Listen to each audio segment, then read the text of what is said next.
come, easy go. That's just how you live. Oh, take it all, but you never give.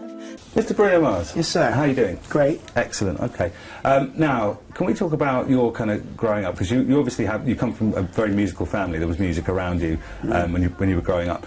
Do you have a sort of like earliest musical memory where you thought, this is what I want to do? You know, there's videos and stuff of me. You could see me performing as a kid, impersonating Elvis. But you know, it's hard for me to remember like what was going on. I do remember that I enjoyed and I loved just going up on stage and performing every night. I think that's, I didn't probably, as a kid, didn't know exactly, you know, I was impersonating somebody, but I did know that, man, I love getting out here on stage. All this pain, take a bullet straight through my brain. Yes. And what was the thing with Elvis? Because I mean, was he like your biggest? Well, I guess as a up? kid, my dad was a fan of a bunch of 1950s rock and roll, Little Richard, and,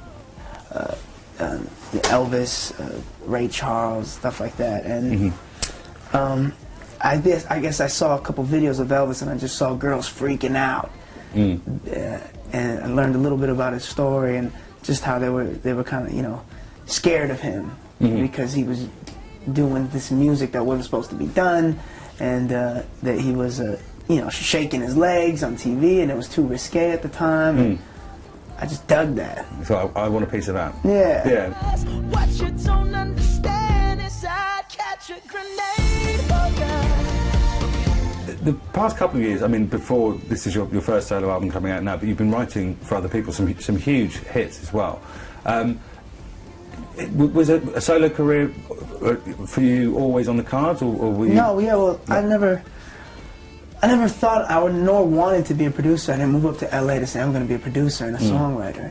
I moved up there with the intention of hopefully one day making my album and touring the world and, you know, performing my music, but it just didn't work out like that. And it's for the better because I think I was a little too young.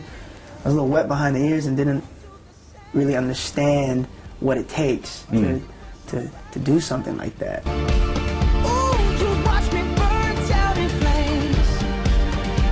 Which song are you most proud of having written? You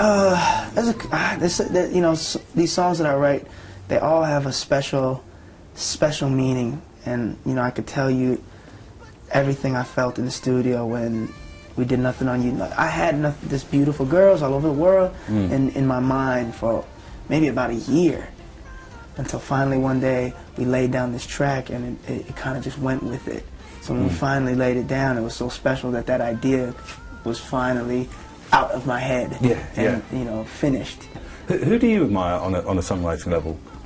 On the songwriting level, Yeah. Man, big fan of Smokey Robinson, of course, John Lennon and Paul McCartney.